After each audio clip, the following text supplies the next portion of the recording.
Welcome to Yatra Hare with Krishna Siddharth Siddharth. అందరికీ Today I స్వాగతం am యాత్ర showing with the Krishna very దాస్తో ancient ఈ రోజు temple మనము Kopeshwar పండర్పూర్ Mahadev. నుంచి It is తులజాపూర్ very పోయే మధ్య దారిలో largest కోపేశ్వర్ మహాదేవ్ అనే large మందిరానికి building వచ్చాము. with stone, ఇది complete చాలా stone temple. పురాతనమైనది. మొత్తం మందిరం మొత్తం స్టోన్స్ కట్టింది అనమాట. It is ఎప్పుడైతే శివుడు సతీదేవిని కోల్పోతాడో, సతీదేవి తను వాళ్ళ తండ్రి అవమానించినందుకు భర్తని సతీ దహనం చేసుకుంటుందో, అప్పుడు శివుడు సతీదేవిని పెట్టుకొని తిరిగిన తర్వాత సుదర్శనుడు అన్ని మొక్కలు పోసేసి అన్ని శక్తిపీఠాలు ఏర్పడిన తర్వాత శివుడు ఒంటరి వాడే బాధపడుతుంటే అప్పుడు విష్ణు స్వయంగా ఈ స్థలానికి తీసుకొచ్చాడు అనమాట.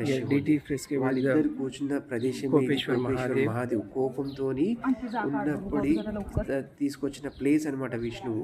ఇక్కడ మందిరం లోపలికి వెళ్తే మనకి శివ విష్ణు రెండు విగ్రహాలు ఉంటాయి.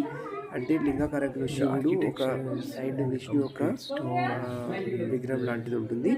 అయితే శివ అండ్ విష్ణు ఇద్దరు ఇక్కడ ఉన్న ప్లేస్ ఇది చూడడానికి చాలా మనకి పురాతనమైనది, చాలా అద్భుతంగా ఉంది, పులకరించేలా ఉంది. ఈ మందిరాన్ని చూస్తుంటే మనకి లోపలి దర్శనానికి కూడా తీయడానికి ఇవ్వలేదు కాబట్టి బయట జస్ట్ ఇది బయటకి లోపలికి ఎంట్రన్స్లోనే ఇంత అద్భుతంగా ఉందన్నమాట. ఇది ఇక్కడ లోపలికి వెళ్ళిన తర్వాత చాలా అద్భుతంగా ఉంది టెంపుల్.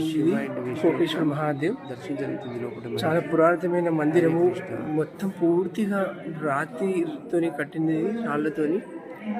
ఈ కట్టడం చాలా అద్భుతంగా ఉంది, చాలా పెద్దది ఈ టెంపుల్ కోపేశ్వర మహాదేవ్.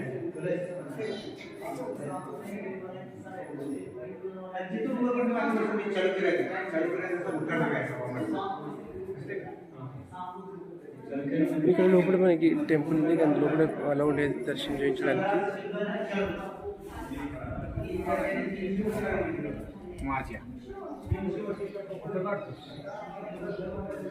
కోపేశ్వర మహాదేవ్ की जय.